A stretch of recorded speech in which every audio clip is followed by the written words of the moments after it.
When we last left our adventurers, the party found themselves in the town of Jarlford, a farming community now in trouble by the local bramblewood that had sprung up in the last little while. They met the mayor, Chanel, who gave them the quest that many others had tried and failed at to clear away the bramblewood or find the source and stop it. The party made their way back into the forest and found many horrors, such as talking trees or corpses that were not quite as dead as they hoped they would. Eventually, they found their way into the middle, finding an old man reading a scroll that quickly caught fire and summoned a large shambling mound. The party went into battle and eventually slayed the old man and the terrible shambling mound, stopped the large pulsing crystal that is creating the bramblewood, and made their way back out to the fanfare of the town. After receiving 500 gold pieces, the party had a quiet night in at Lucy's hut, eating a nice meal, and Cariad received an invitation to come and train with Chanel the next morning. You guys can all take a long rest if you have not done it already.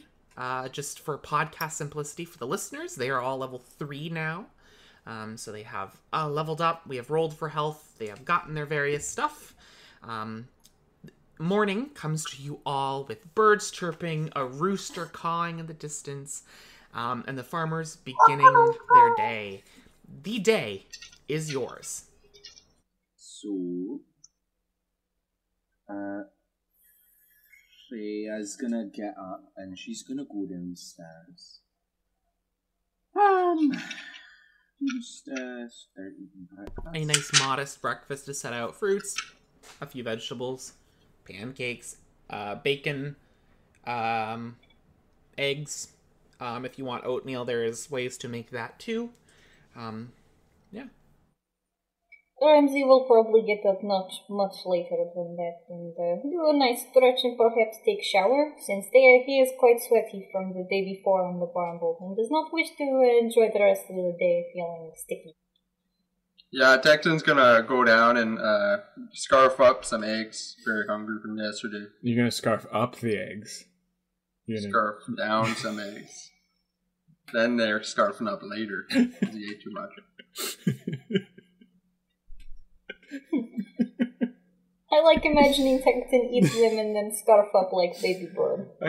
I like to imagine that he doesn't even eat it. He pukes it up before he eats it, and he's just confused as to how it is he made eggs. It's like and then he eats weird them as bird, cow, like it has to digest. Why that tasted so good? I think I'll have it a second time. I think I'm gonna put it in my pocket, save it for later there. That's that. Squelch.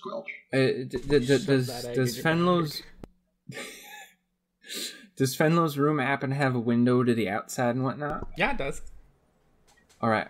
He's gonna get up. He's gonna hear the birds, and he's gonna get really, really excited, and he's gonna go look out at the birds because he wants to study how they fly down here. Okay.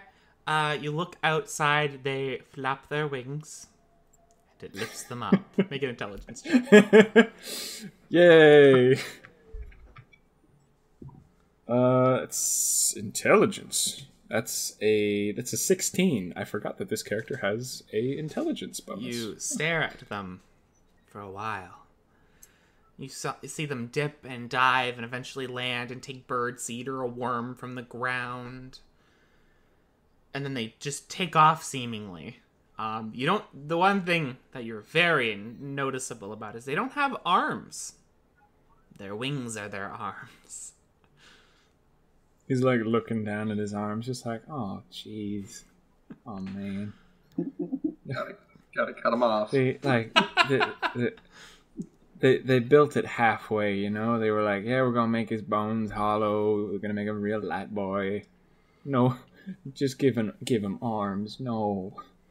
Like, oh, he's gonna go downstairs all kind of just upset and whatnot. He wants to fly.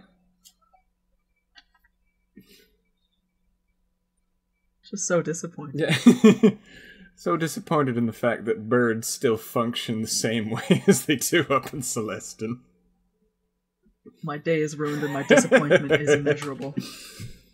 You have dashed my expectations quite excellently, sir. Well done. At this point, Ramsey will probably be done showering, get dressed, and head downstairs. And Cariad will also pop downstairs and just take a little... Start going for a little jog outside. Like a little jog is like fair because like you make it down one end of the road and it's like 4 farms and that's the end of the street, and you're like, oh, and you jog back up the other way and you turn down a corner, it's another like 4 farms, and you jog back the other way and then you jog down one more. Cariad's not gonna go back to Lucy's hut just yet. She's gonna pop over to Rationale's, but we can see what Ramses was up to. Ramsey, would you like to start? Ramsey will, like, creak down the stairs, like, not really hiding himself. Probably can hear his, like, armor rattle, too, as he goes. And he looks to see, Freya and Tecton are both downstairs, right? Yeah. Yep. Yeah. He'll go downstairs, like, good morning, Freya, Tecton. It is, a very refreshing morning. And he, like, puts his hands out and, like, kind of, like, cracks his, like, fingers in, like, a stretch kind of way. It is interesting to see all of us have very different morning routines. Are you two typically morning birds? Very much so, like to get up early, stretch, eat before the sun is up? I know. My wife used to be, but I'm more of a, well, I guess, what's the opposite? A night owl, so to speak. Different kind of bird, yes. Yeah. My patterns tended to switch, so I think because we're in a new place and more kind of I want to be awake as long as possible so I can do as much as possible. Little more alert. Perhaps switching up pattern is good for brain even. Who knows? And with that, Ramsey will like pull a seat out and like sit down on it in order to like wave Lucy over and get a nice breakfast for the morning. So Ramses, I was really admiring your handiwork yesterday there, taking down that large plant monster, and I was wondering where you learned that. Oh, thank you, but perhaps I cannot take the credit. Cariad was the one to finally dismantle the creature. I know in the end there, but you seem very skilled, and I don't know too much on Celestin, whether you would have experience in that sort of stuff, and I was just wondering where that came about. I appreciate the compliment for starters. My parents, I am very gracious to say they have given me a very strong upbringing that allows me to possess many different skills and attributes, be it better or for worse. That was very vague. I mean, like, what did you do specifically, I am a man with many secrets. Perhaps as we get to know each other, we can talk more. All right. Perhaps you would like to answer. Where do you get your skills? Is it your many years of experience? Yeah, I would say so.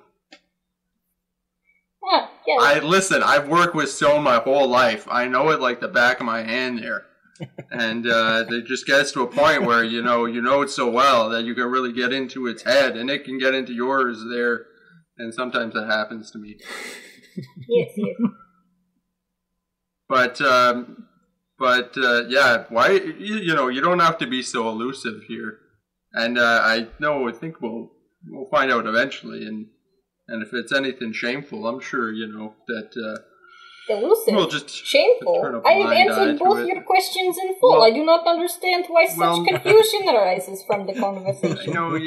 There's this... You can answer a question without really answering it, in a way.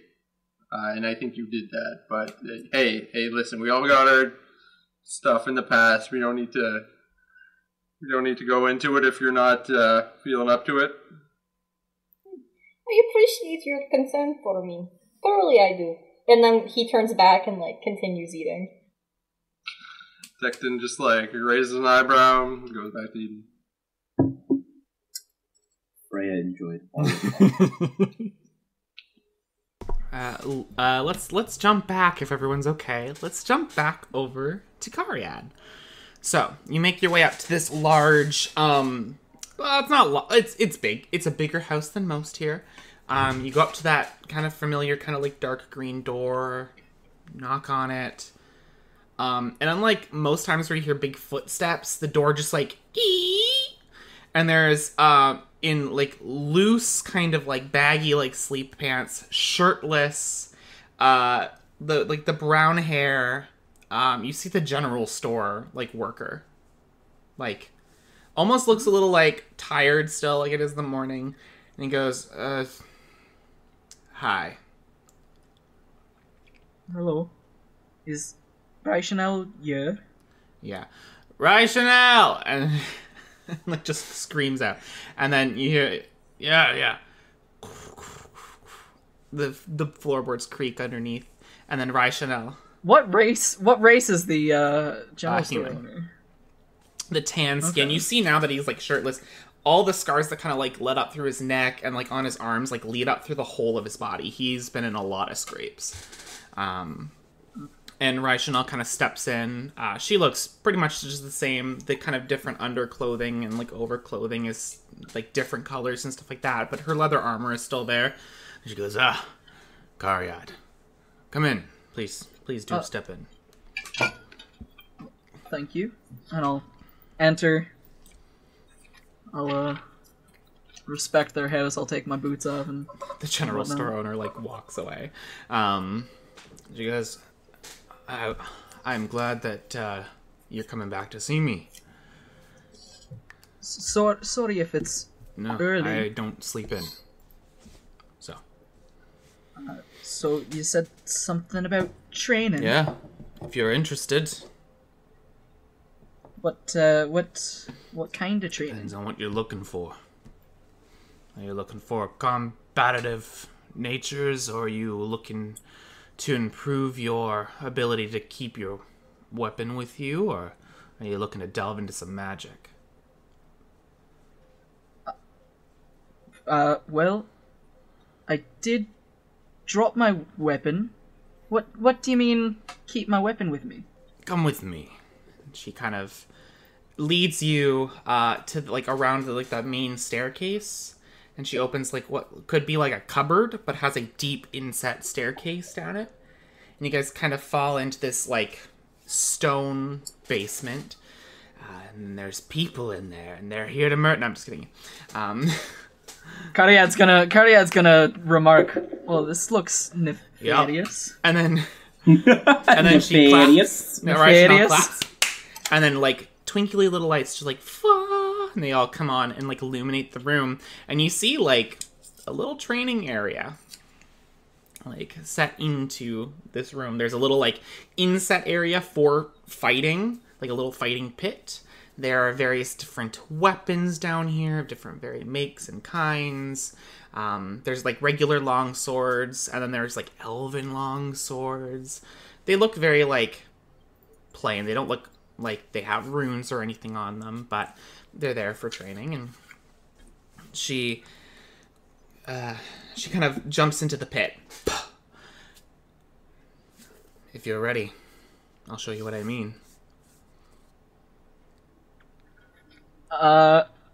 Karyad is just gonna be looking around in amazement. Like, how many weapons A are there? lot. Like an Like, it's impressive got amount. those Like, pin boards with all the weapons, like, lined up on it.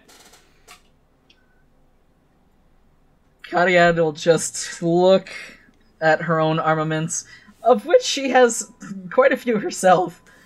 2 hand axes, 2 swords, a longbow, probably some other shit, if you count a crowbar. I don't. But, okay, well, Jason Todd does. she'll just kind of meekly hop into the pit. Rationale, like, looks at you and says, "Take a swing." So I rolled a hit? Is that a... Right. Okay. Roll with my scimitar. 18 to hit. When you pull out your sword and go to swing, there's a bright flash of light, and then your sword is blocked with another sword, a short sword. It just, like, appears out of nowhere and, like, blocks it off from your swing. What the bloody hell was that? That's what I'm gonna teach you. Was that magic? A type. Cariad's gonna look reserved, like she's going to shrink in stature. Raishinel, I can't learn Anyone magic. can learn magic. It just depends on how willing you are to do it. When people push down at you and tell you can't, then you're gonna believe that, but I have seen the meekest person pull off the biggest spell.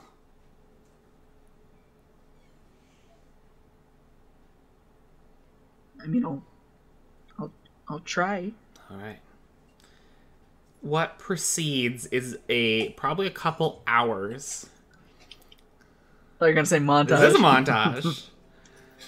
Everybody needs a montage. We cut through different scenes of you guys meditating on the ground, and she's like, focus under a waterfall, and you're like, and you're straining, but like the sword doesn't move on the ground. Dragon Ball powering up. The sword doesn't move on the ground or anything, and then it cuts, and then you see her shake her head, and it cuts away, and you guys are having a little brawl, and then she like kicks you in the chest, and you like knock out her blade, and you like turn to see it fly away, and then you turn back, and it's still in her hand, and you're like, what? And then she like slashes you, and you're like, ah!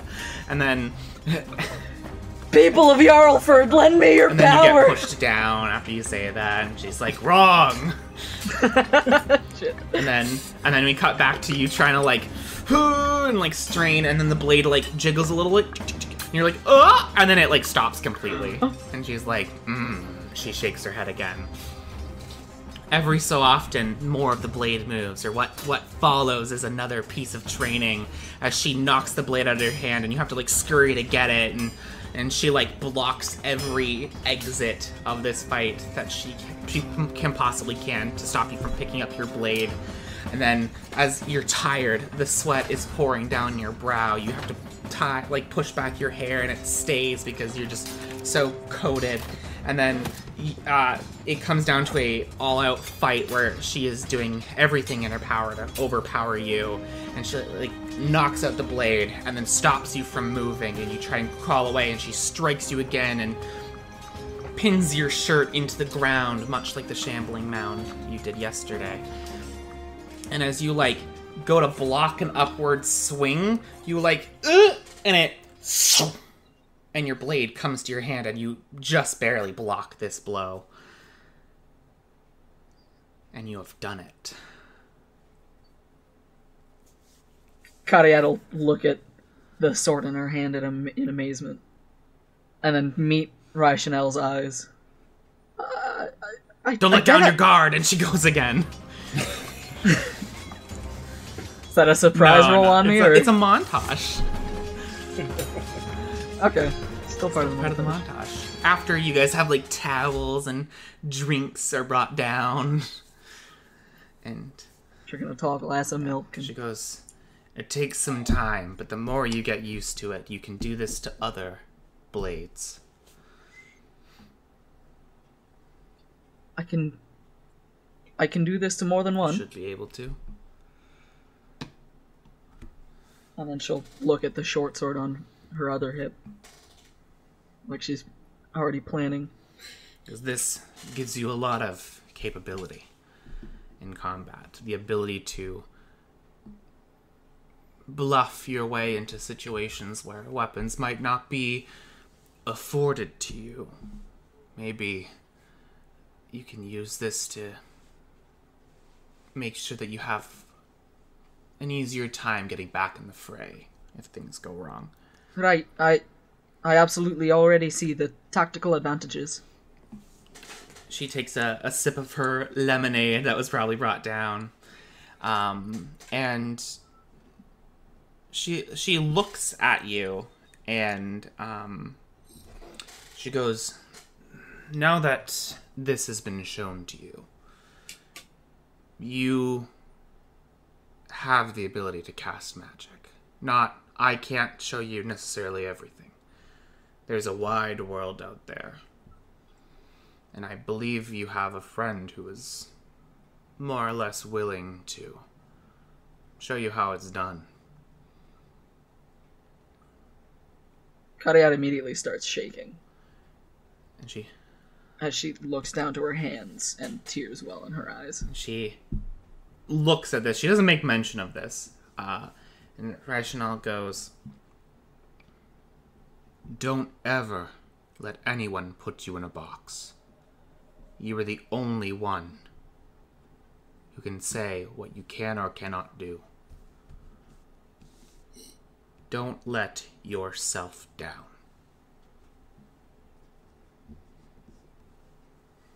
Kariat's gonna leap hug.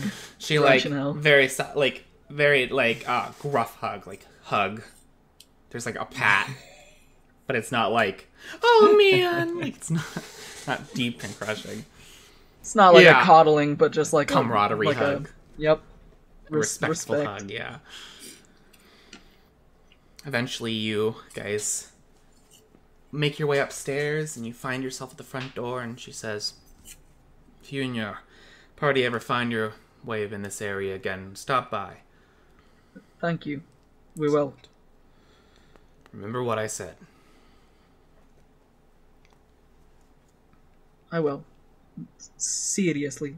Thank Of you for course. everything. Thank you for all you've done for us. And Kariat's gonna turn and walk with just a big sigh on the way out. The door closes. What is everyone else doing during this probably 5 to 6 hour montage? Oh! Where is Finlow? We have already started breakfast and he has not even begun to come downstairs. I think I saw him looking at a bird earlier, just staring out the window. I don't know if he's sad or something. But Just looking at birds again. that boy's looking at birds again.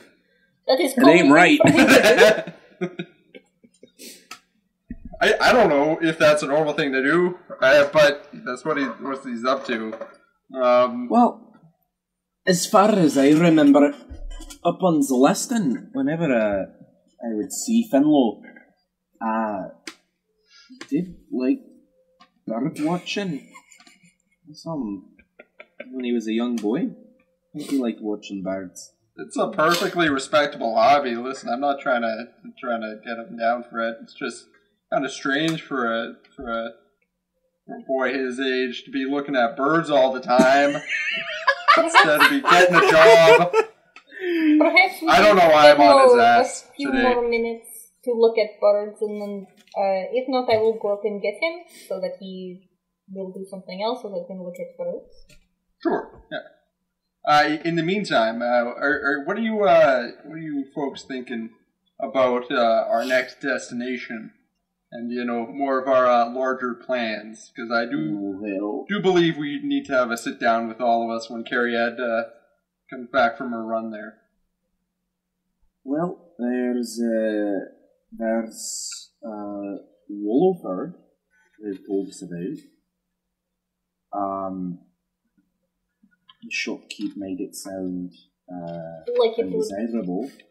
like it would be disgusting. Yeah, so, I mean, so we could or we couldn't. But I don't know it. I'm kind of partial to going to places and just seeing if people need our help. I agree with Tecton. We should have conversation when everyone is here, but I do think that going to this disgusting city might be nice to see the difference in the location. From very drastic, hot, cold, black, white, good for perspective for us all, I would think. Aye. It's also a bit larger there, so we might get more, news or information about the larger world. See if I don't know, a better idea of what's going on down in the big old surface world. Also, a little off topic, But Cariad is very good at keeping up with stamina if they are able to run for over 2 hours straight, do you not think? It's been a while. Very impressive. I will have to ask them how they have gotten such strong lungs. It sure has been a while there. Alright, I'm gonna go up and check on Fenlo. I'm gonna go up and maybe do a little bit of writing. I guess I will go up because I do not want to be left downstairs alone. So, Ramsey will pull out his chair and start heading upstairs. Freya will go upstairs, and just because she can't help herself, she'll pull out some extra just pieces of paper, and she'll, think for a minute. And then she'll, pull out her spell book, start flipping through pages. Going back a couple. Maybe turning a couple more and things like that, yeah. And then she'll start writing on an extra page. Alright. Ramses and Tecton? Okay, well, I want to go to see Fenlo, so... I think probably... What's Fenlo up to? I think about an hour ago, he actually jumped out the window trying to fly, and has been trying to figure out how to get back into his room this entire time without, going through the main room. Tecton, when you, look in, you, don't see him. And then you just see little, thingies attached to the window ledge. Just walk up to the window, look down, hands on hips, and be like, "What are you doing down there, boy? What's going on?" You're breaking in? Well, no. We paid for a night's stay. Why would I break in? Well, you seem to be entering through the window. That is not normal behavior. Here, reach out a hand. Well, it was more like exiting through a window. Me and Cariad don't get along none, so I thought, let's make the morning easier on everybody and just, kind of avoid that potential social disaster and whatnot,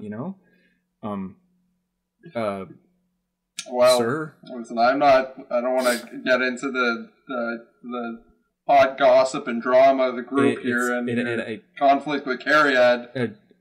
Listen, I was actually coming up just to ask you for a favor, I suppose. Sure. What's the favor, sir? So I heard you were a bit of a businessman there back in the day, and I was wondering if maybe you could hold on to my gold.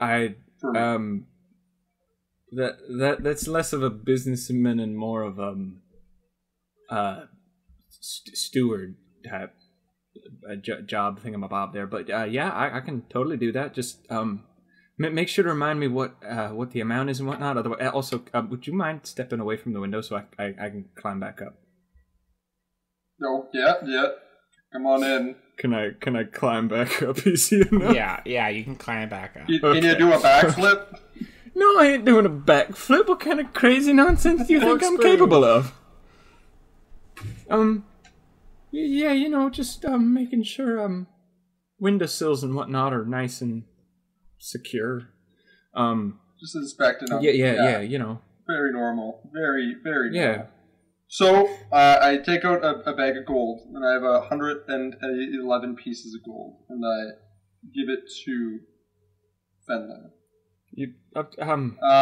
Wow. So, I don't care what you call it, if you're a steward or whatever, but I got a bit of a problem, maybe, with greed.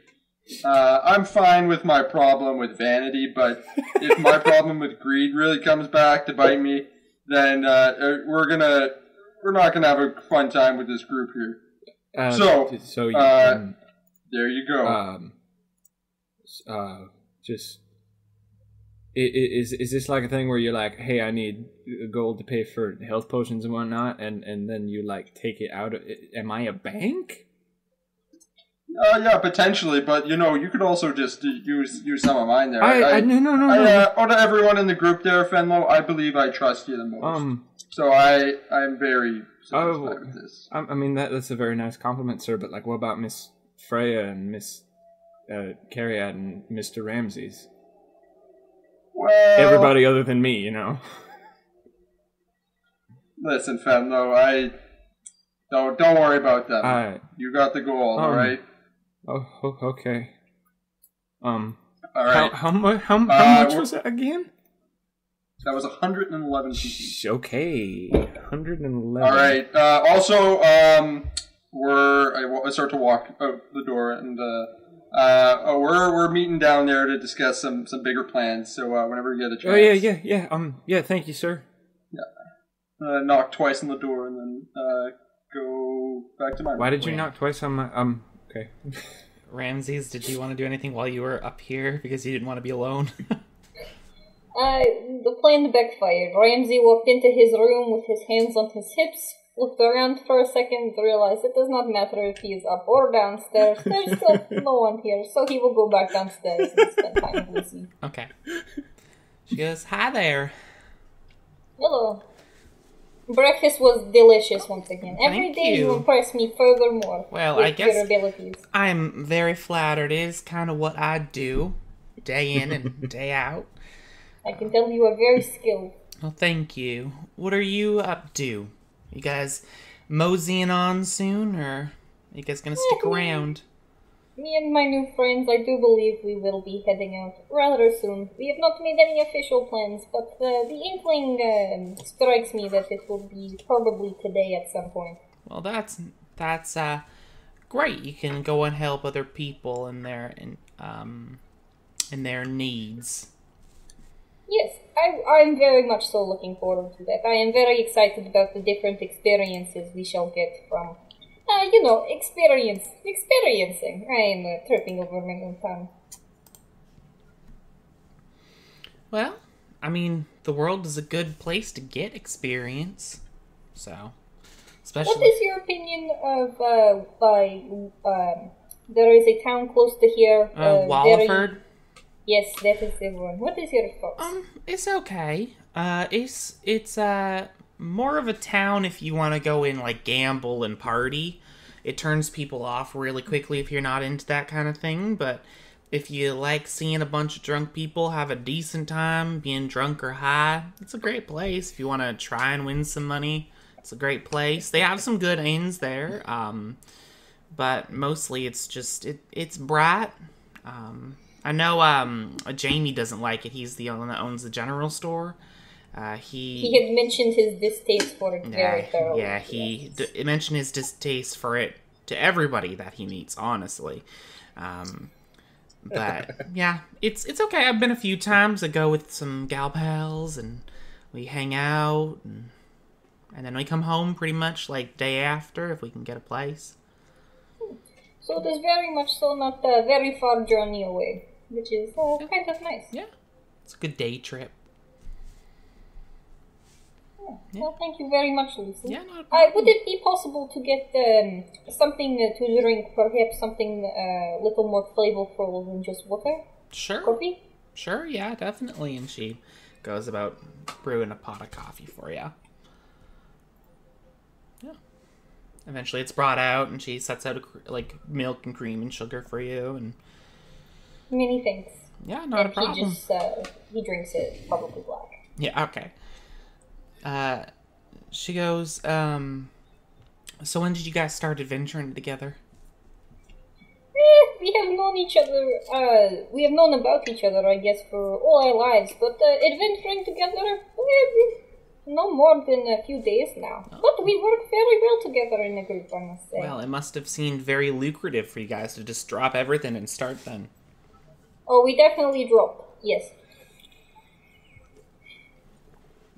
Okay. That would be funny. I'm sorry, I told an inside joke. I cannot explain without it ruining the podcast. Oh, ha ha ha ha ha. He puts his hand up and the one hand up does a little bow. I'm sorry. I will make better humor another time. Okay. She goes, I gotta get a few things going for the lunch specials, so I will see you later. Thank you again, Lucy. Yeah, not a problem. And she... May your business be fruitful. Thank you. May your adventures be safe. And she goes into the back. At this point, Cariad, you cling cling enter into Lucy's hut again. Oh, Cariad, you are back finally. That means everyone is in the tavern. Yeah, sorry, I just had to pop into Rationals. Oh, that is where you are. I had just assumed your lungs were able to withstand such running for at least 6 hours. God, I wish. How was Rationals? Did you get everything you were hoping to out of it? I actually got quite a lot out of it, and I'm gonna hold out my hand, and I'm gonna summon my scimitar. In a bright light, the scimitar clutched in her hand. And Cariad is gonna look, like, expectantly ecstatic at Ramses. Ramsey, has this excited look on his face, and seeing, Cariad's excitement, he gets up from his chair, making it, scrape across the ground, and goes, Very brilliant, Cariad! I can see you've learned very much very fast! I can actually do magics! And I'm gonna run and hug. With sword out, you're like, yeah! You guys are hugging, and then you realize you're still holding the sword, and you, let it go, and it... You also realize, as you're hugging Cariad, Ramses, that they're very sweaty, very bloody, very bruised. It just seems you have exchanged physical harm for your new skill, yes? Oh, I'm very sorry. Do not worry about it. There are showers upstairs if you wish to refresh, but I think you should say hello to everyone before you do. Ramsey is looking at birds. Ramses, that is me. I meant Venlo. I'll leave you to your birds No, then. not me, I apologize, I misspoke. I understand that would get confusing. I meant Venlo, he is looking at birds, and Hecton went to go see what birds he was looking at. And then I'll pop upstairs and I'll just let everyone know I'm back and that I'm gonna have a shower real quick. Okay. I'll just pop my head in everybody's doors. Eventually you shower and everyone can reconvene in a place of your choosing. You're gonna stomp down the hallway where everyone's rooms are, down into the breakfast area, just slamming my club lightly on the ground and walls, just being like, group meeting, just to get everyone's attention. It's like as Freya's writing. She's just in this zone of concentration. The first tap happens, and it's she's writing a very nice line of text, and it's she keeps going, and it happens again, and then she just waits. And every single tap is her head twitches.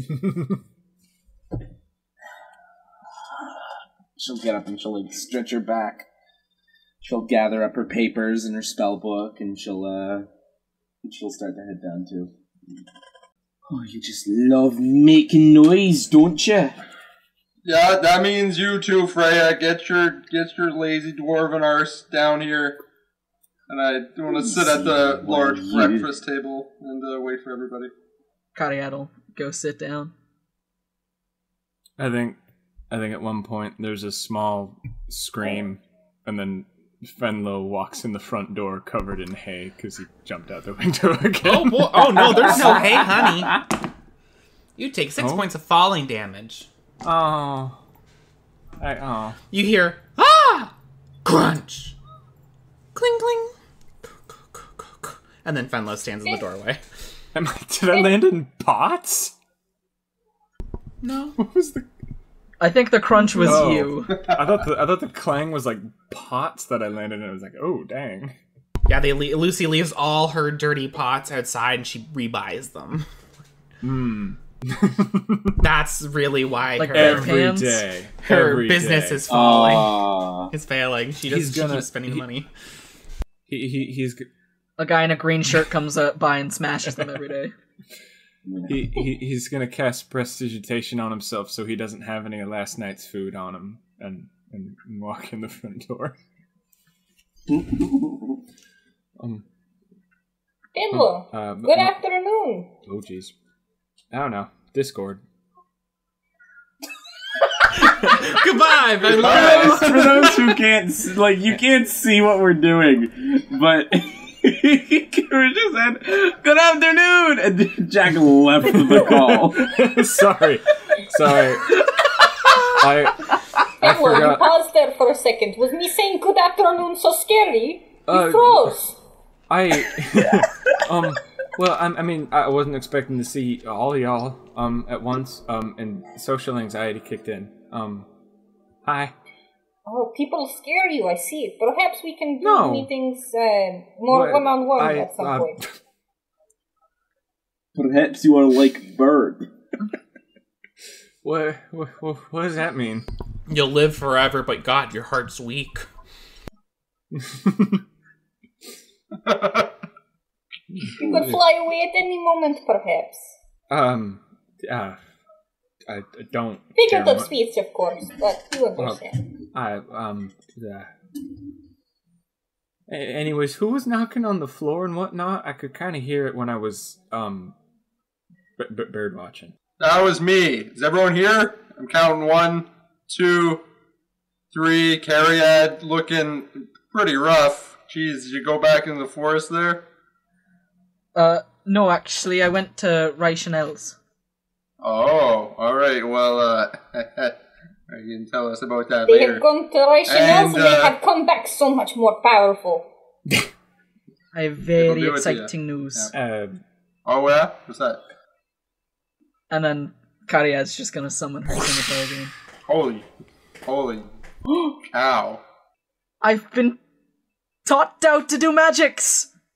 That was very quick. You're a fast learner, must be. You're born natural. Freya is going to shove the papers under her spellbook now, and just kind of put her spellbook on top of them. Kariad is gonna look to Freya the most are you proud of me? And she's smiling at you. Can I roll insight on that smile? Looks like we got What are another you wizard trying to in the do? group. What are you trying to glean from the insight? The meaning Okay, behind make the me an smile. insight check. Is that like a oh sweetie I'm proud, or is that like a as Liam so bluntly put it? Make me a performance check, Freya. And then roll me an insight, Cariad. It's not great. Freya? 19. It is a perfect smile of someone who is very proud of you.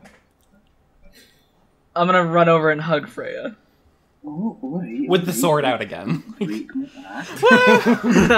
Can you put it away? Sorry, I'm just so happy. No, you remind me of me when I was a wee one. And Kariad's gonna blush at that. Discovering your ability to cast magic is a very important time. It's a great feeling. I wish I could relive again. Well, actually, I was hoping you'd maybe teach me. I'm sorry. You want me to teach you magic? Kariad's just gonna nod. The widest smile, even better than the one she gave you at first, as just eyes sparkling, and she's gonna pull the papers out from under her book, and she's gonna say, Study notes. "Oh, I knew you'd come around. So, I've taken the liberty of getting a few papers ready for you here. These are like little lesson plans we could actually go through whenever we have any downtime. It's all up to you, really. So, based on your disposition, I don't think you could actually learn all the kinds of magic that I can learn, but we can actually start you. 2 schools of magic actually would fit your style very well, and I've written down some beginner spells that might actually benefit you quite that well, actually, and they might just make your sword play a little bit better. It might make you a little more defensive a bit, so you can get in there, you can cast magic, and you can still swing that beefy sword of yours around. Gariad, I do not mean to interrupt, but I do believe Tektin and us and everyone had we need to decide what to do next, and perhaps we save for a little later. Do not mean to sound rude, just putting it out there. And Freya's gonna take her braid and she's gonna be like, yeah, right. She's gonna like retuck it behind her ear because it got a little crazy there for a second. Cariad will sit down again, but she's just beaming. And Freya has the exact same expression sitting next to Cariad. Tektin, would you like to go ahead with this? I do not know where to start. Well, if that doesn't just warm your heart there. So, folks, we're in a very dangerous place right now, okay? We are on the surface world. We have, we could be killed by a random forest or a random volcano or something. We need to keep our wits about us, and we need to decide what we want to do. So, listen, my vote is up for Walliford. Correct? Is that the name of the... I was talking to Lucy about Walliford. She said this is a very good day trip. Well, it's the only place we really know around, and we got to figure out where to go from there. Maybe we can get a map of the continent or something from there, and then it's real hard to vote. World's our oyster. It's real hard to vote on options when there's only one known option. Yeah, exactly right. So actually, we did hear about Rodal. I don't know where that is, but we did hear about it. Is that not a series of mountains somewhere that I we have don't absolutely no clue. It was where the Yeah, were. I remember someone telling us that. Rational gave us a little blurb about Rodol when they were describing that liquor we drank. Something about a sad cloud. So yes, that's the name of the brewery in Rodol. Right. Honestly, wouldn't mind checking that place out. But we don't know how to get there. So why don't we go to Walford, get a map, bigger map maybe of the whole continent. Don't really know where we are. And if Rodol is close, why don't we go there? I agree. But I wouldn't anchor myself to Rodol necessarily. Something might come along. But I do agree that we should go to Walford. Just because, why not? It's close enough. It seems bigger. Ramsey puts his arms out and kind of shrugs, and he says, I am up for as many experiences as we can get within the amount of time we are here. So, if Wolford is the next closest experience, I say we should make haste and head towards. Cariad nods in agreement and shoots a thumbs up. Ramsey does the 2 thumbs up and nods and at Cariad. Fred does 3 thumbs up. Sprout, a Resident Evil style, sprout an arm. It's like the dude from Spy Kids. Yeah. He has the hand on his head. I think you turn into a Floops Flugly. That's a deep pull. I love how you knew the name for that. Ooh. Wow. Who doesn't remember a Floops Floozy? That was a while ago. I don't... Floops Floozy? Those are his slutty hands. Yeah. The thumb-thumbs. Those are his slutty thumb-thumbs. Or is that what they were called? Thumb-thumbs? Well, there were thumb-thumbs, which were just the thumb people, and then there were flutelies, which were the people with, like, misshapen faces. And this is our Spy Kids cast. That's your Spy Kids lore. Welcome That's to your Spy Spy Kids Kids lore for cast, today. where we start playing D&D for about 45 minutes and then talk about Spy Kids. Dab. Our parents can't be spies. They're not cool enough. Oh my god, we forgot about the one where they go play the video game. They're in the video game. With Elijah Wood is the guy. 3D. I'm the guy. It was and then he 3D. dies. Then he dies immediately, and then they go, but he was the guy. I loved it so much, even though it was so The second one was bad. my favorite. I loved it. Yeah. The second one. So, You're it is so only- full of shiitake mushrooms. Go ahead. I'm sorry I derailed It this. is only a day's travel to Wolford. Do we need anything else while we are in this town? I have many days' worth of food in my bag if we get hungry. I think we're okay on food. I have some rations stored up as well. But in terms of transport, perhaps we could get a number of horses or a cart or something, just to make it a little bit quicker to get to Walford. I don't know how to. Guess we I could don't know how to ride a horse. go see the mayor about that. Perhaps someone is heading there today and we can hitch a ride. We could ask to join them and learn more about the locals. Do you know anybody that's going there? No. Okay, well, listen, let's ask around for a bit. If you don't see anybody, we'll head on to the mayor. And then I guess the next league of our adventure will be upon us there. Alright, I'm going to go to Lucy. I'm going to say if she's heard of anybody that's Leaving, you might have to go talk to some of the fruit farmers. They live up near the road. I'm not sure about their actual leave-in destinations. It might be in a couple days, but that's more their business, not mine. Yeah, that's probably who it'd be. Anybody else is it's gonna be until the end of the season. We could also potentially walk and see countryside. Where are you guys looking to go? The town we were talking about Oh, earlier, Walliford. Wolford. You could make that on foot in a day. Horses are nice, but you have to pay for the room and board as well when you take horses into Walliford. Fiddler, what do you think? What? I'm sorry. I was looking at birds. What do I think about what now? But going to Wolford through horses or on foot?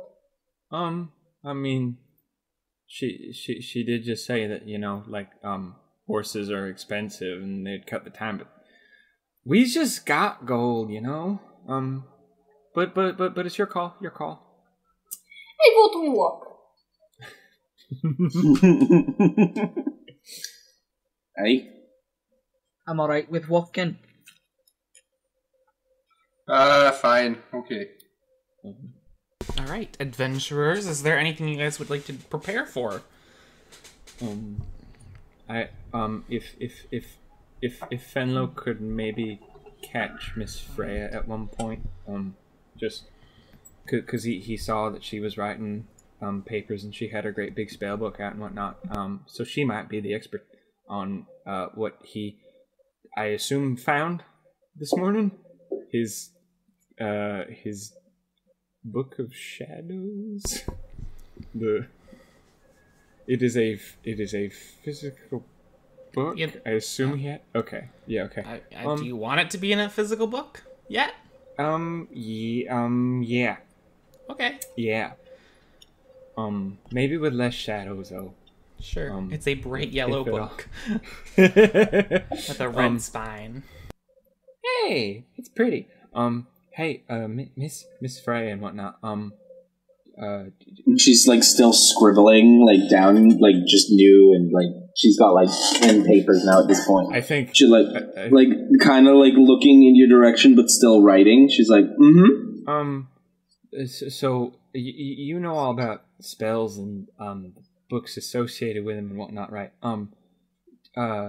Do they just appear to you you got magic and whatnot, or do you got to make him, or how's that work and whatnot?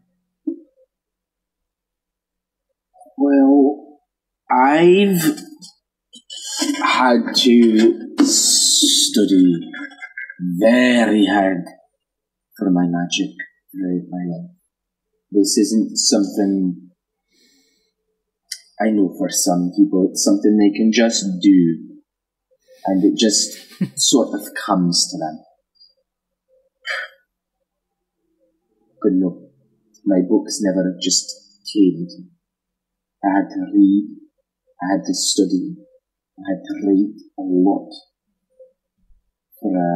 for my magical capabilities. So you wouldn't say it's normal and whatnot to,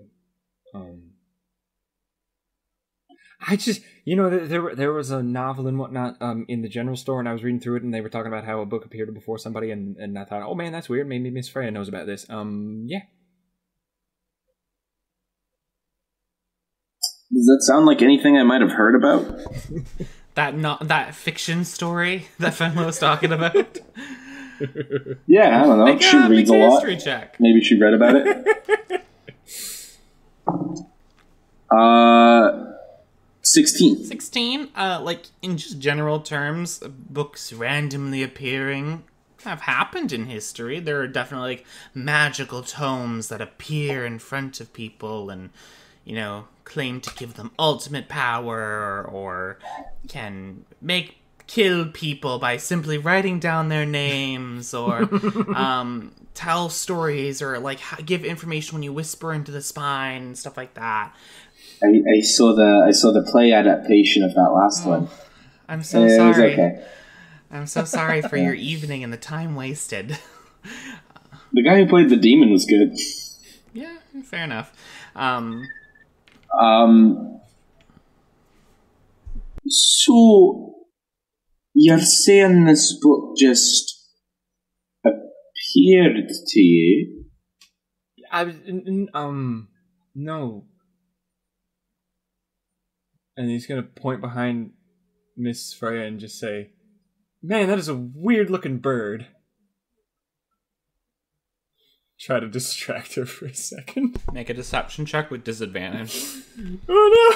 Ramsey looks. No. I rolled a 2 and a 1. Where? Ironically enough, there's a peacock. Big plume. That is actually very strange. Oh! And Noisy too. That is interesting. He's gonna cast invisibility on himself and walk out of the tavern. Freya, you see him go. Oh, I thought we were already walking.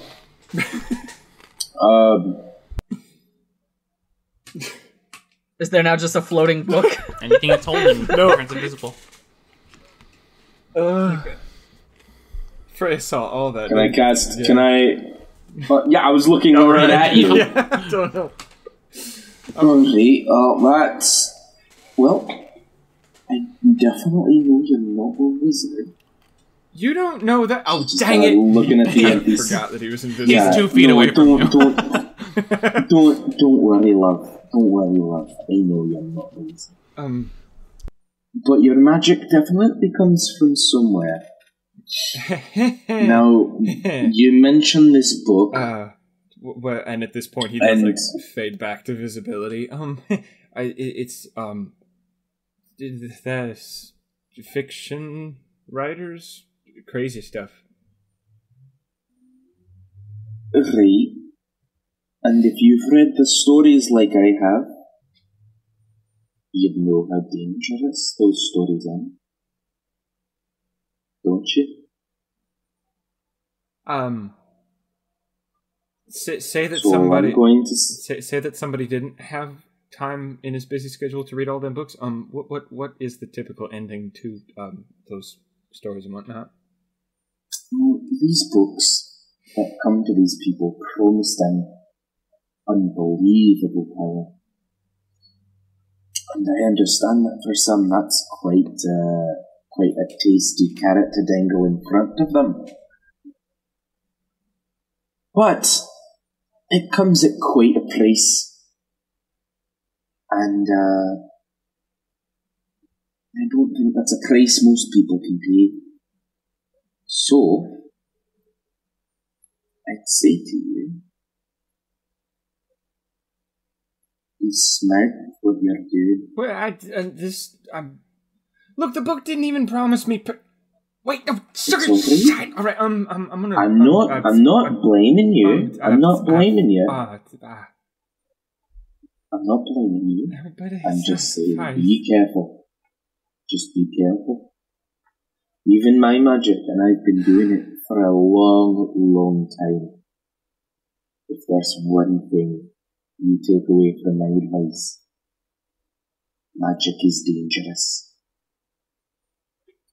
You must respect the craft. So be careful with your newfound abilities.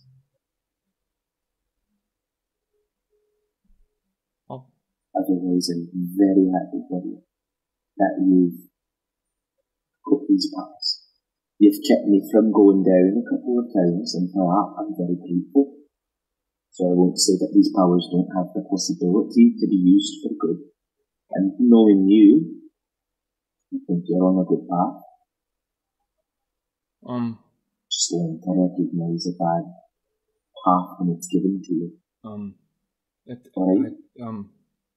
Just if you could look at the book one of these days and make sure that it ain't gonna eat my face off, that would be.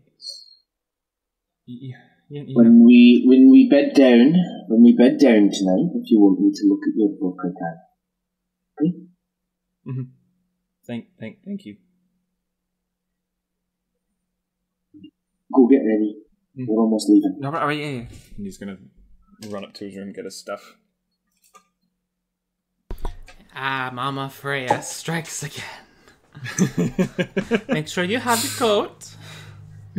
It's going to be chilly. Does anyone need to go to the bathroom? We are not stopping. Are we there yet? No, we just left. You're not peeing on that bush. It's got berries on it. Nay, we're not there yet. Alright. Everyone gathers up their belongings, returns their keys to Lucy. She bids you all a farewell. And you guys head to the edge of town with a shoddy map that you guys got from the bedside table of the inn. And you begin on your way.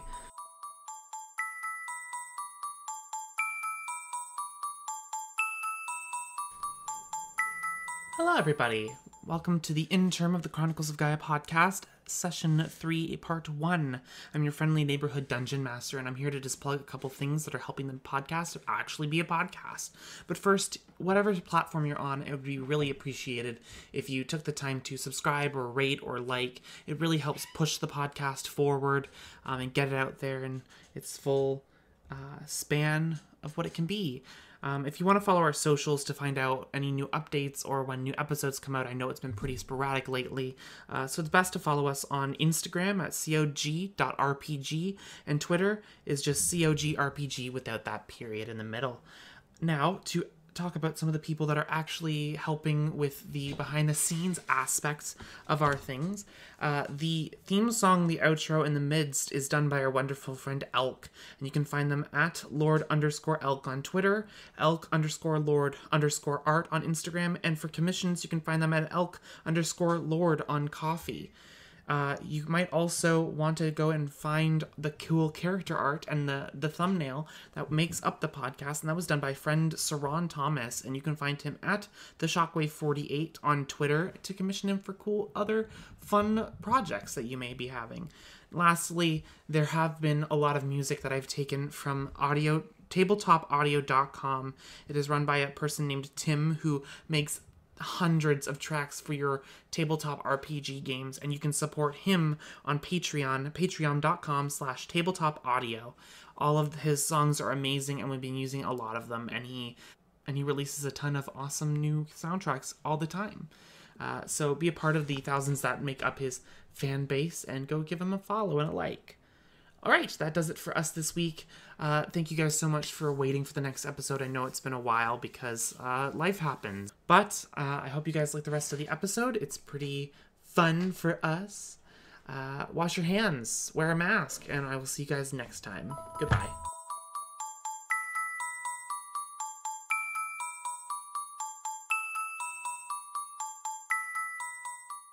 Who would like to helm this?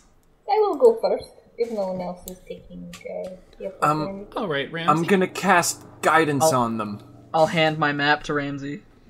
I'm gonna cast guidance on Ramses so that they get an extra D4 to whatever they roll. Okay. Roll me a survival check with an extra D4. Alright, survival it is. Okay, that is 16, 15 plus 1, and then the d4, I shall roll now. Rolling, so 16, and then I rolled 17 total. Okay. As the sun begins to kind of crux in the sky a little bit as the evening is on its way, you guys have probably about another 4 hours or so before sunset's going to start coming in and taking it.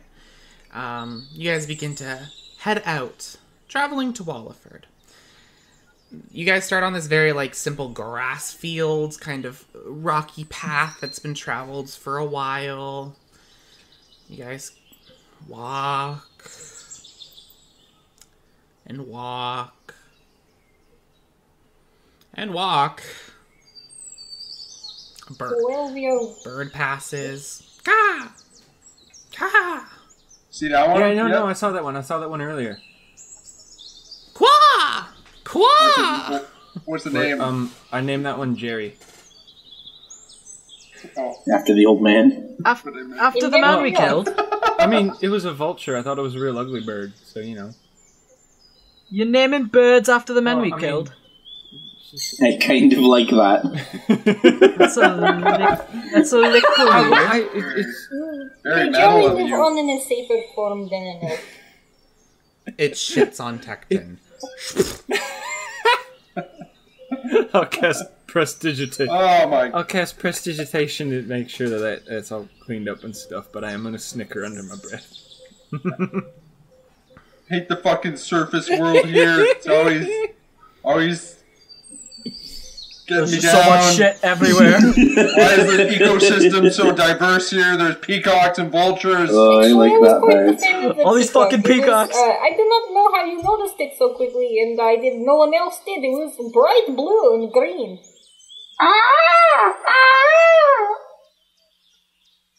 That was a good peacock call, Everybody run! They're coming after us. Oh good, they're very territorial. They're so bloody pretty, but... They're so vicious. Hello. Yeah. Would you like a feather from the peacock? I will get one for you.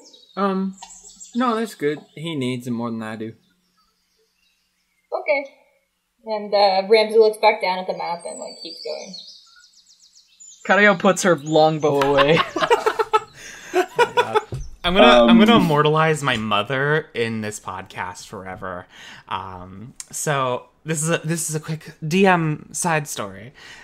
We went to one of those zoos where they have all these big nice enclosures for the big jungle cats and everything, and they have the peacocks roaming. And there was a lovely feminine peacock, all the muted colors and everything, and it was all dainty and sitting. And my mother was like, "Oh my gosh, it's so pretty." And she pulled out her big camera and she was taking a picture of it. And then the male peacock thought she was trying to jump in on his territory. And so he went, "Ah!" and then fluffed up behind her. And she went, "Me!" and then grabbed me and used me as a shield. Aww. My own mother. I went to Thanks, Mom. Very I went to cool. a petting zoo once, and they had emus there, not ostriches, or ostriches. Anyway, so I was rad. I was gonna buy with them, and I gave them peanuts, and then one bit me, and now I don't like them. In fact, I'd go as far to say as I resent them. All right. So you guys, good story time. Good peacock story time. So, you guys continue down the path. Eventually, you guys find yourself into this wooded area. Not a bramblewood, a very normal, kind of like oak, evergreen, all different types of trees that kind of amalgamate into this small forest. And you guys begin to turn and curve and go in and follow this kind of same path that has been trotted down for years now. So it's very clear that people continue to pass this way. It is getting late into the night. Would you guys like to push on, or do you guys want to start camping out? Should we find place to rest, everyone? How late into the It's night? getting is to it? like 8 o'clock. Yeah. No. Suppose we should look for firewood and stuff. Yeah, set up camp. We can start our day there instead of going in. They Okay, didn't huh? make it sound like it was a town that you wanted to enter in the middle of the night and whatnot.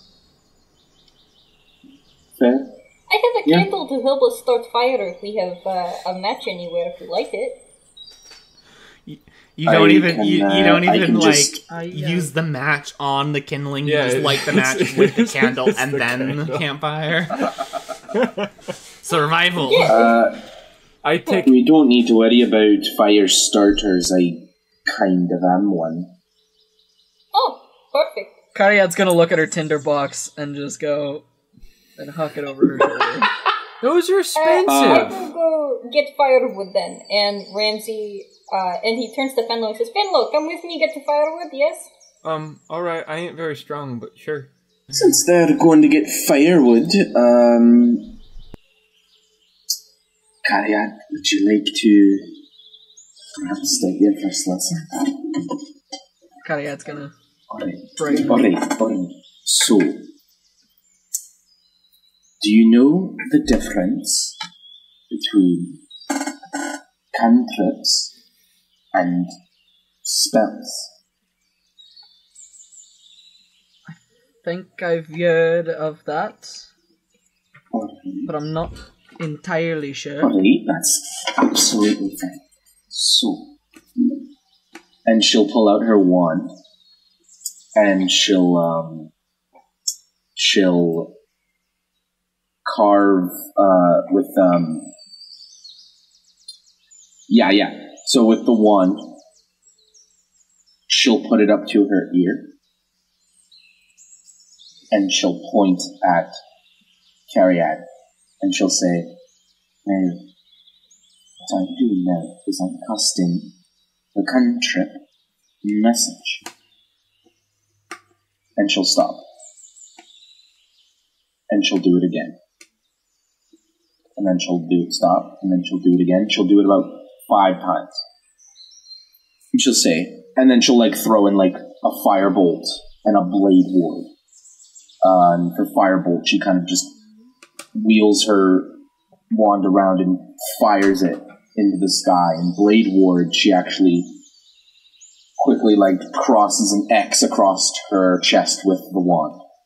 And she kind of gets a little blocky, like a PlayStation 1 RPG character to give her because it gives her resistance to slashing, bludgeoning, and piercing You have damage the for 6 Tomb Raider, seconds. the Tomb Raider, pointy boobs. Yeah. Resistance to slashing gives you PS1 graphics? I assume it is she solidifies more. Just look at that one polygon. Like Red Riot? Yeah. And she'll say, "What's great about cantrips is that you can cast them as many times as you want. No detriment to your well of magical abilities. Now, you should be able to cast a few of those. And, How do I know what cantrips I have? And I'm gonna point, and I'm gonna cast one of my Which one are you cantrips. casting? Should I roll a... I only Yeah. have 2. Yeah, Flip a flip a coin. coin. Should I flip a coin? Why do you? I don't think I have a Why do coin. you have cantrips? I have Why do you have cantrips. cantrips? So, 2. somebody pick a number between 1 and 2. I don't have a 1. coin. 2. I'm the DM. I say 2. I'm hearing 2 to 1. Two. Alright. I cast Toll the Dead. Freya. On What does Freya. Freya have to do? Oh my god. You have to succeed a wisdom saving throw. 3. Oh my god, you're gonna kill your teacher. 18. 18? Yeah. You hear little absolutely chimes. succeed. Oh, Yeah, you hear bells fill the air. alright. That could have been very bad. And she's gonna... Sorry, I No. don't even know what that was. It's brilliant. And she's gonna start flipping through her book, her spell book. She's gonna, like, look through It's it. beaming at those She's words. gonna look at it and she's like... So, the kind of magic that you should specifically be able to pull great use from is abjuration and evocation. Now, evocation is pulling the elements together so you can... And they're mostly used like to attack your enemies. So you're going to be able to pull fire and ice and lightning from, once you become a wee bit more powerful. Would that be like your chromatic orb? No. Chromatic orb is actually... oh, no, yeah, you're right. Sorry, I don't know what I was thinking. Or wizard, ladies Yes. and gentlemen. Yes, exactly, like chromatic orb. I was hoping to learn that one. Perfect.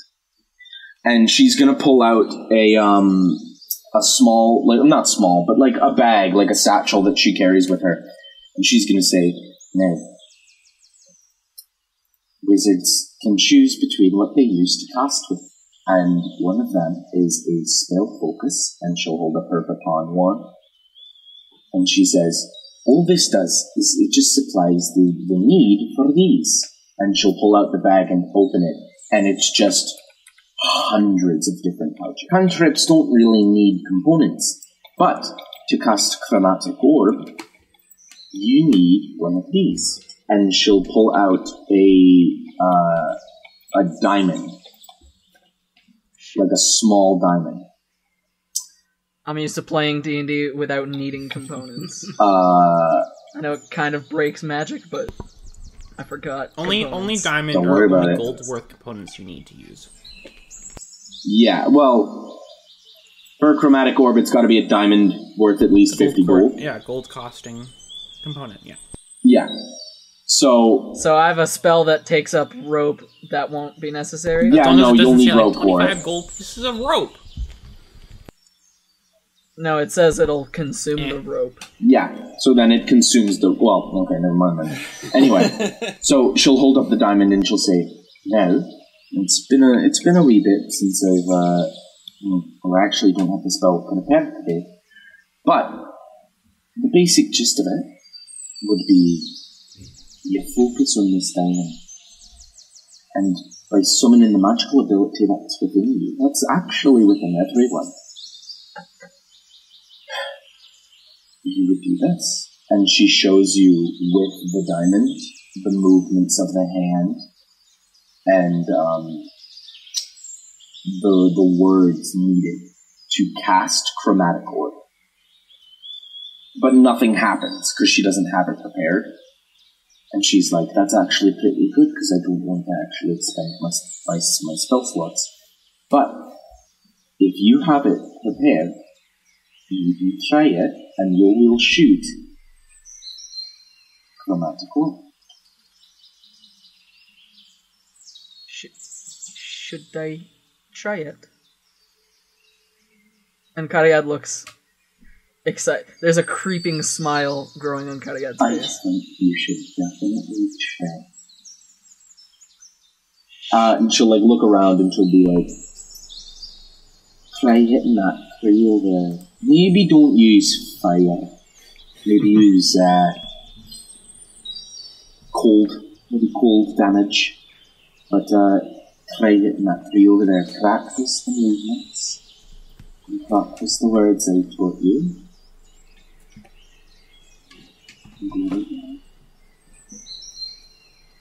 Cariad will borrow the diamond from you.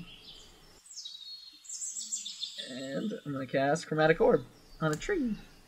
What element? I'm going to roll a d6. No. Because I don't quite have control of my magic just yet. What's a 5? 5 is acid. Alright, acid damage. That's not so bad.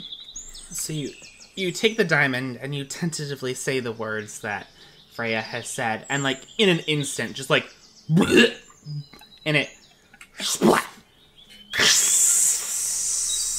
and melts a hole into the middle of this tree, and then you hear as the tree topples into the woods. I've found us a seat for tonight. That was very good for the first try. Holy shit! What the? We just chopping down trees now? Yes, you should. I'm doing magic. I'm so proud of you, but can you do something that, might not alert every monster within, like, 5 kilometers of us to our location? No. Alright. And throughout the next little bit, Freya will walk you through certain spells pertaining to abjuration and evocation, like magic missile and shield. That's another one I took. Yay. And after a bit, like just pouring through these papers that she's written throughout the day, she'll just be like, and she'll like close them in her spell book, and she's gonna say, for your first day, that actually wasn't quite bad. Oh, I remember the first spell I ever cast.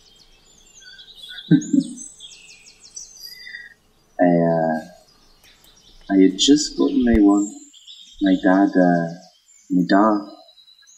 he gave me this one that I'm holding right here. And I was over the moon. I went running out into the square, swinging out around, trying to make things happen. Of course, I didn't know anything yet, so I couldn't.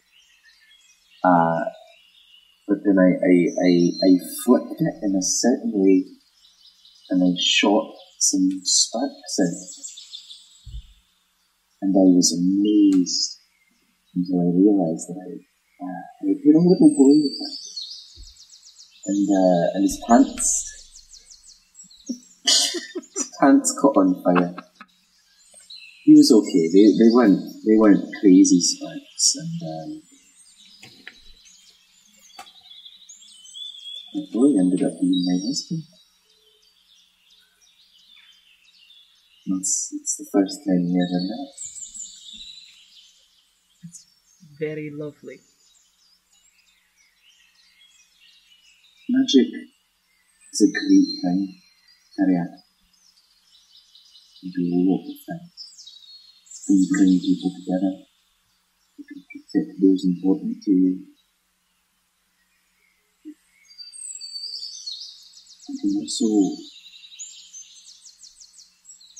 do very terrible things in our own heads. So, I understand you're excited, and I'm excited for you, and I will keep teaching you as long as you will have me. But we need to make sure that every time we do this, we do it safely, and you understand that in a snap, magic can get out of hand.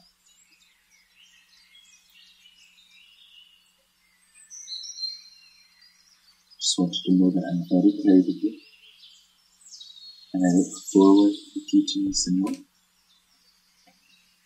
Thank you for training me. It's honestly my pleasure. Those two are back with gonna give you a hug. And she's gonna give it back to her and like pat her on the back, and she's gonna see Ramses and Fenlo coming back with the firewood, and she's gonna say, I wanted to jump over there. Oh, yeah, sorry, go ahead. They haven't gotten to do their shit yet. Fenlo? Finlo, where do you think we should look? Probably trees. Yeah, with the Ramsey kind of looks a little perplexed. Yes, but what tree? Does it make difference? If you use pine, it takes longer to burn. You gotta find something dry like birch. If you use oak, it burns really nice, but again, it's a slow burn. You can find birch or ash, then that's the best stuff. Please, lead the way. And he puts a hand on Fenlo's back and kind of jolts him forward to take the lead. I'm gonna cast light so I can see what I'm doing, and see it. Oh, do I have dark vision? You're an ASMR. I don't think so. Do you fucking have dark vision? Do I? No, we don't. Pretty sure ASMRs have dark vision. We have. Oh, never mind. We do. Really? Never mind. My bad. No, I was like, why would gaslight me?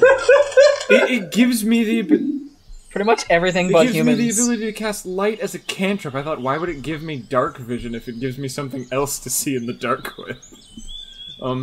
But for Ramsey's sake, I will cast light so that they can see what I'm talking about. And I'm gonna try to find birch or ash and whatnot. Oh, your magic is very nice. You You don't have to light it if you do not wish to, though. I don't have to what, sorry? You do not have to light anything if you do not wish to. I will find my way just fine. But then you can't see nice. Alright. Fenlo, make a perception check. That's a 19. Actually, pretty good roll. Okay. They look at you and... I want to see if I can't see any birch or ash trees, because those are the best. Oh. I just said ash those, trees, and I those are ash. around. Yeah. What do they look like, Finlo? So the ash trees are they're white, and they have, the birch trees are white, and they have little black specks all over the bark. But the ash trees all look kind of dead, and that's because of I know that. I mean, I guess it happened down here on the surface world too, but a bug kind of just took them all out at once. Oh dear. Yeah. Okay then. And Ramsey will go about looking for either a white tree with black spots or a tree that looks like it's pretty much on its last leg. Yeah, this forest has a few of them that you can take from and collect from. Spending time, you can do that. Get a heaping pile of burnable wood. Mm-hmm. And takes his axe out and just kind of starts hacking away at some of the lower branches. Comes off easy enough. Perhaps we get some tinder too, and he'll reach on the ground and pick up smaller pieces of wood that will probably burn a little easier. Mm-hmm. Yeah. I can get the tinder. I probably can't get the big logs. Oh, no worries. I will help. Fenlo, I have a question for you. I might have an answer. It depends on what the question is. Is this better? Before you said people make you worried. Is it easier to talk in smaller groups like this?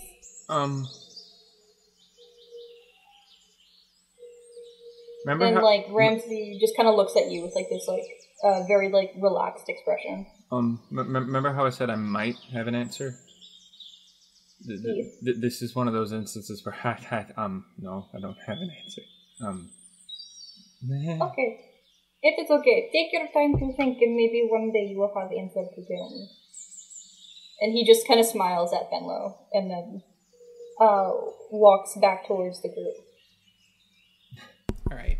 At this point, you guys arrive back. Tecton, did you want to do anything? Yes, I would like to cast Mold Earth repeatedly around the camp, so that there's difficult terrain all around it, basically, in D&D terms. And I would also like to make a sort of a... I can do 5 feet, so I think it's reasonable to do like a 10-foot trench, maybe, around the area. If you take the time that they're gone and then the spell casting is happening, you can definitely do that. And then a bit of difficult terrain on, like, the outer perimeter of the trench, like, outside. Definitely. Yeah, you take that time. At that one, like, you're getting to the last ends of it, and you're like, there. That's when the tree comes down, just like... And you go over there. Makes like a bridge. Yeah, it makes a bridge over the moat, and you're like, God damn it. Alright. When Ramsey and like Fenlo get back, Ramsey's gonna look at like Tecton's like handiwork, knowing that he's used Mold Earth before, and he's gonna turn to him and he's like, Tecton! I do not think we have time to farm! It'll take too long for the plants to grow! Ain't no sunlight gonna reach us here. There's a That's canopy. Exactly! That's Unless you cast the light cantrip very often. I don't know. I don't know if it actually does sunlight. How are you gonna get water to your crops there, Mr. Tecton? Well, Fenlo, they're not for crops. I don't know if y'all are joking or something. You guys are joking. But this is a perimeter. This is a defensive perimeter. So that, while we're sleeping, we don't get snuck up on, or, there's at least there's a decreased chance that happens. That is very smart, Mr. Tecton. I think we will be much safer this way. And maybe the next person that comes along, they'll start a little farm here. Who knows? Multi-purpose! And he turns to Fenlo when he says that. He knew that we were joking, right? I can't tell if... Like, we were very clearly pulling his leg. I can't tell. What? Well, sometimes I can't tell with Ramses. Can't tell what? If you're joking or not joking. Oh, when I joke, I normally laugh. When I hear a joke, I laugh. There you go. See, Fenlo, I misread then. My bad. Misread what? Nothing. No, it's... This is fine. Misread a book yesterday. Yeah, you're not keen on reading? Perhaps ask Freya there. They seemed quite keen on the reading books. Is that book that you've been carrying around there? That big old yellow one? Perhaps you can read it for us tonight. Good campfire story. It has 3 lines to it in very chicken scratch writing. And it's just spells. It ain't very interesting. If I am not pressing too hard, if you do not wish for me to see, I will stop. But may I see the book? Yeah, sure. And I will hand them the book of light shadows, I guess. I don't know what so we're you gonna pull call out this the book that's held in your hand is this from the spine. It's red, and then as it kind of reaches up through the corners of the spine, it's like a sunset gradient coming up. The kind of corners of the book and like the spine and the corners of the book itself are like kind of gilded in a like a kind of silvery brass metal, and on the front is clasped in the same similar metal is the kind of symbol of Celestin. This book looks like a family heirloom almost. It looks very valuable. For you, I am supposing. Mom gave it to me. Have you read the book? And Ramsey goes to kind of he gingerly touches the cover of it, in the delicate metals, feels warm to refine detail. It reminds me. No, go ahead. Oh, go ahead. No, go ahead. Or you? No, you. He looks down at it softly, and he says, "It reminds me of the sun, the same warmth and the same gradient." Can I take a look at that, Ramses? It is not up to me, it is up to Fenlo. Sorry there, Fenlo. May I see it for a moment? Yeah, sure. Thank you very much. I'd like to just flip through it, and then, DM, could I tell anything from the metal on the outside? Like, maybe if I recognize it, if it's native to Zalessin, or if it's from the surface world or something? Make a history check. That's a 12. A 12?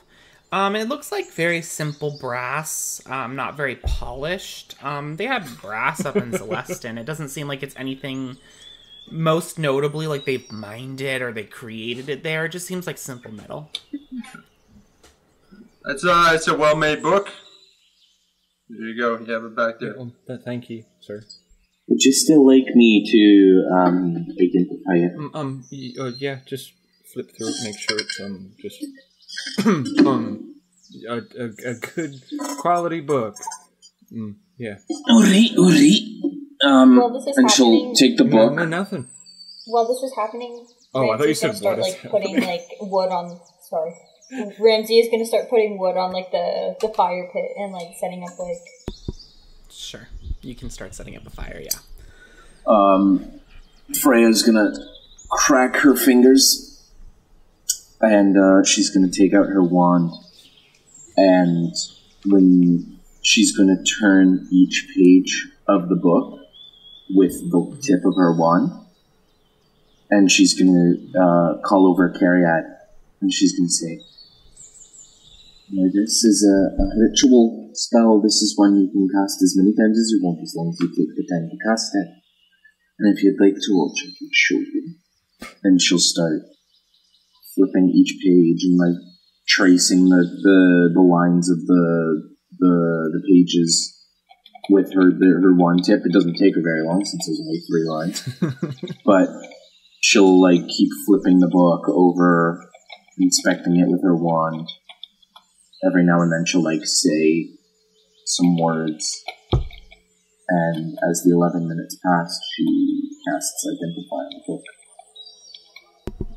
When the spell goes off and you feel the kind of echo of energy you send out and push through the book hits and pulls back to you, you feel warm inside, like the sun on Celestin when you were walking around. It beats down on you, and you feel that sense of home pushed into it.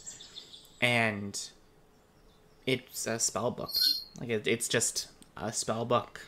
That's it. I don't think you have much to worry about. That's... Seems to be just a spell book that played each one. Yeah, Mom didn't explain what it was when she handed it to me, and then I opened it up, and then those 3 lines were there, and I was making sure it wasn't some extra test and whatnot. Yeah. What languages do you speak, Freya? Freya speaks Celestial, Common, Draconic, and Dwarvish. There's remnants of cantrips in here, words of cantrips. Any that I would recognize? What are in the book? In the book is thaumaturgy, word of radiance, and guidance. Thaumaturgy. That's the only one you can really recognize. You would have to take more time with the other ones.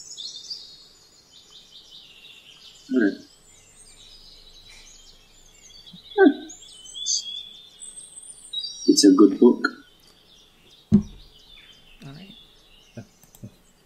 I'm done for the night. I'm ready to just... Yeah, Freya will cast a firebolt on the collection of sticks that Ramses put together and start the fire. I'm glad this will keep us warm. Unfortunately, I used my only blanket on a dead person, but I do not have one now. Why don't we just, whoever's taking watch, just give up their blanket, and then you sort of have a system of whoever's awake doesn't have a blanket. That is very smart, but I will not ask people to do that. I can be perfectly comfortable with other things I have. I was going to take first watch, so yeah, and I'm gonna toss you my bed roll. You're too kind, my friend. Okay, I'll take second watch if you're doing first. Alright. And Karyad's gonna scurry up a tree. Make an athletics check. Athletics, please be good. That's a 22. Doo-doo-doo, like a spider, just like... Karyad's just so full of, like, she's fucking pumped. So she just climbs that tree, no problem. Magic And I'm gonna pull out my longbow and start, like... Sure. Who's taking third watch? I will take third watch. So, Rams is gonna take third? Actually, no, I don't want to. Alright. I'll, Can I take last watch? I am better at morning. You want to Freya see will the... take third watch. Freya. I'll go fourth then, if Ramses wants to see the sun and whatnot. Thank you. Okay. So, Karyad, as everyone goes to bed, can you please take a perception check for me? Like the sound of that. It's gonna be an 8. An 8? Okay, what would you like to do on your watch? Anything in particular? She's just got her bow. She's just, like, scanning the forest back and forth like a security camera. Okay. You are wired, just in general, of all the stuff that has just happened today. She's fucking pumped. She's scanning, but her mind's, like, elsewhere. She's not... Yeah. You're thinking about all the possibilities, the new things that what Raishnel and Freya have taught you today. Opens something that you've never thought you'd ever be able to get to. She's gonna toss her scimitar down and pull it back to her hand, and she's gonna, like, yo-yo her scimitar a couple times. You chuck it, and it comes back. Yeah. And during your watch, for the first time, you have a little bit of happiness without sadness ebbing into it and taking it away. And you see the little chirps of the crickets and the nighttime creatures, the owls, the whoo, whoo. They drift off in the distance. Eventually you climb down and kick Tecton and wake him up. Sorry, I thought I had a little more tact than that. My turn. It was like a malevolent force just made me do it. Just fucking stomping. Wake up! Stomping to wake up. Wake up, stomp. Doesn't everybody have that kind of alarm clock? Oh my god, I'm up. Jesus. A big buff half-elf woman stomping on them. Yes, I wish. Yeah. Alright, Tecton, please make me a perception check. Yep, I'm just going to take my shillelagh like one of those Irish beat cops from like the 30s and just do a patrol around. Go for it. That is 6. What would you like to do during your watch? I'd like to cast shillelagh on various things. Okay. Cast it on the dirt, make my bone club encased in dirt, cast on a rock, and it's encased in rock. Just I don't know. Look at people. Your bone? I want to look at people when they're sleeping. Just like, Okay. look at them. I'm gonna ruin your guys' sleeping character depictions. Here we go. You look at Karyad, and she's very stiff, like very clenched while she's sleeping. Freya is very like tucked in. Ramses is very like out everywhere, and snores.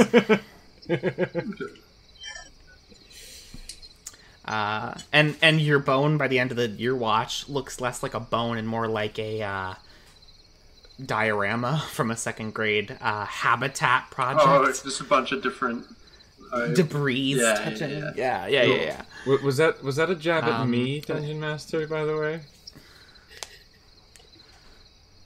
No, never. Can't believe you. You go up and you punch Freya. I'm just kidding. Everyone's so aggressive when you wake each other up. Give a little tap on the head with the club. Yeah, clink, clink, clink. Freya, you like wake up. You're up. You know, I don't like the idea of waking up to your face every day. I'm gonna have to get used to it. I don't blame you. She'll laugh a little bit and then she'll start her watch. All right, please make me a perception check. Aye.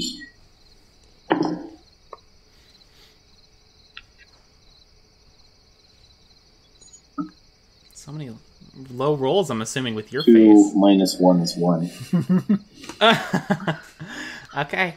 As soon as she gets up, she doesn't even look. She just gets up, starts writing in her book again. Starts writing more lesson plans and looking through her spell book, just. We're already in the maw of a sandworm. Yeah. she's just like, can you pass me that? What? Can you pass me that extra ink bottle, bear? And the bear's just Crunch. No, it wasn't a natural one, so you didn't. Nothing bad happened. It was just you're doing that nod thing where you're like, and then you wake up and you keep writing and you kind of nod off again. But eventually, you kind of fully get through your watch, and you go and wake up Fenlo and you're like, and then you just fall asleep immediately. His head hit pillow. Yeah, right. Oh, okay. My turn. Okay. Make me a perception check, please. That is an 11. All right, what would you like to do during your watch? I want to look at anything that's flying, like bats and bugs and owls and whatnot, and I want to get all their styles down so I can try to figure out how to do this. You see a couple mosquitoes, I don't think I can do that. and then they turn and come towards you, and one lands on your nose, and it as you blow away. Man. Then your night kind of passes by uneventfully. Yeah. All right. I'm gonna. And you go up and. What's that? I was gonna look at my book. Just Okay. before I wake up, Ramses, and just flip through it and kind of wonder. Okay. Where did I get this?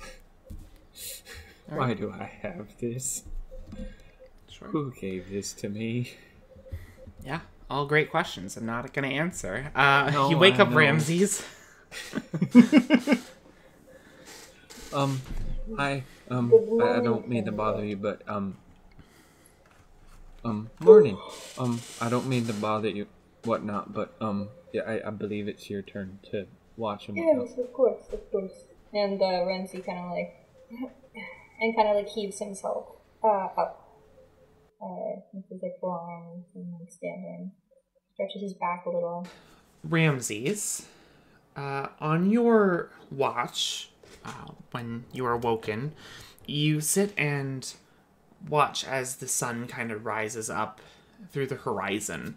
The forest you have isn't as dense as, say, the bramblewood, but each little space through the tree line brings in a new ray of sun. The different reds, oranges, and pinks as the sky is meeting the sun once again in this morning. And as they each fall through and kind of rises past, catching your friends in their various sleeping position, the one happens to kind of pass through the tree line, just kind of in a perfect spotlight circle on the forest floor. I think Ramsey would probably get up and go to enjoy the sunlight. Okay. You step in and you feel this warmth pass over you. A pretty warm heat compared to the sun rays in the morning, especially for the chill temperature of the winter that you guys are currently in. But it isn't unbearable heat. It is, for you, comfortable. It feels like you are home, in a sense. the silence of the morning with the different birds starting to cry into the distance. You just take in and bask in this warmth. And then you feel like a presence, like you're being watched. And you turn and you see your friends are still asleep around you.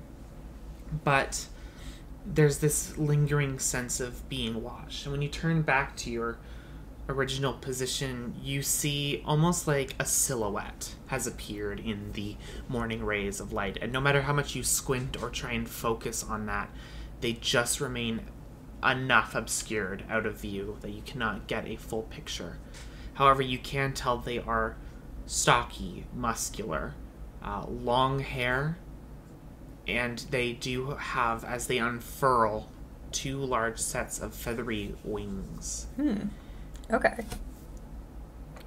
And then you hear a voice kind of pass in and echo through the distance. Ramses, you walk many paths.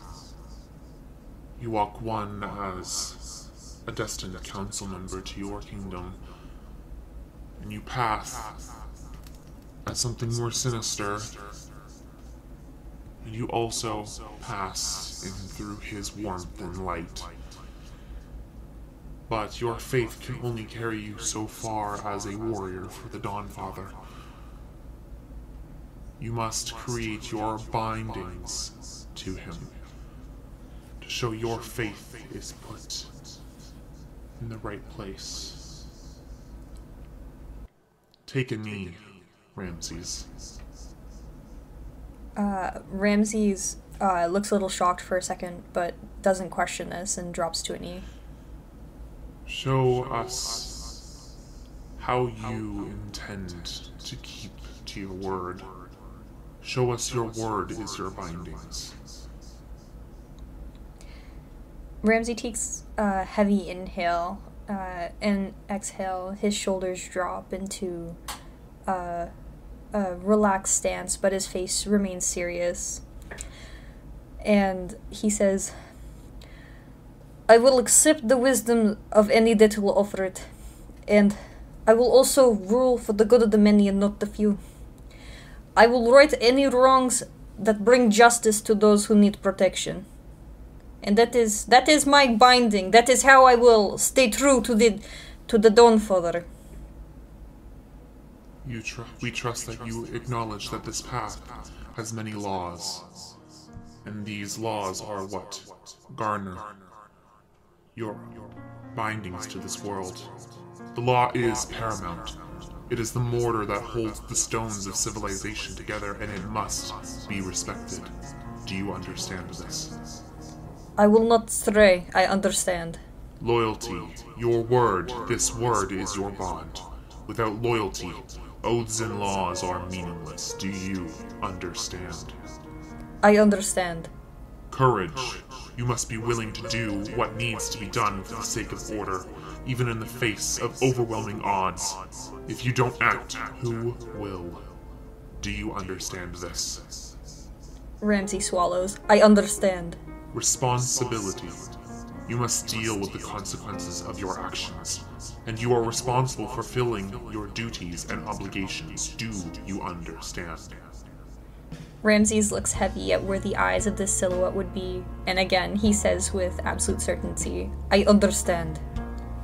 The trees whip around slowly, just gently swaying in the morning winds, but then they quickly pick up, swirling. The branches tilt and lean in different directions. You fear that they are going to break off in the different contorted directions that they are going in. You feel the heat of the sun fill your chest, a pressure there that slowly ebbs and fills your entire body through your arms, your fingers, every extremity below your waist, your toes, your feet, everything, and you feel this immense heat. Again, not burning, not uncomfortable, but there, pressure filling you. And you feel a sense of connection to Pelor, your chosen patron. Whether the silence sits, you feel like he is there with you, even in this moment, and the trees kind of gently curl to a stop. You see the wings of this silhouetted person unfurl further before they gently start to push back in motion to bring this person into the air. Ramses, you are one of many now. Have faith in his word, have faith in your path, and you will overcome it. Do not forget the oath you have made here today, young man. And it gently drifts up into the sky, and you look up and you meet the sun through the horizon, and you cover your eyes as it begins to burn.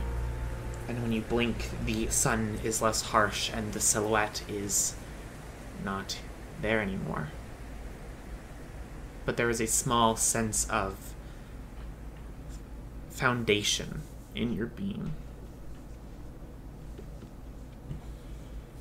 Ramses rises from where he was taking his knee, and again, like, he takes a calming breath, and he kind of mutters to himself, I trust in Pelor and the decisions and guidance that they will have. I will remain loyal to my last breath.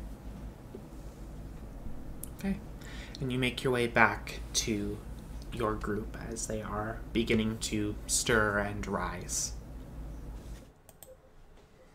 Everyone can take a long rest as everyone begins to prepare for the morning journeys ahead.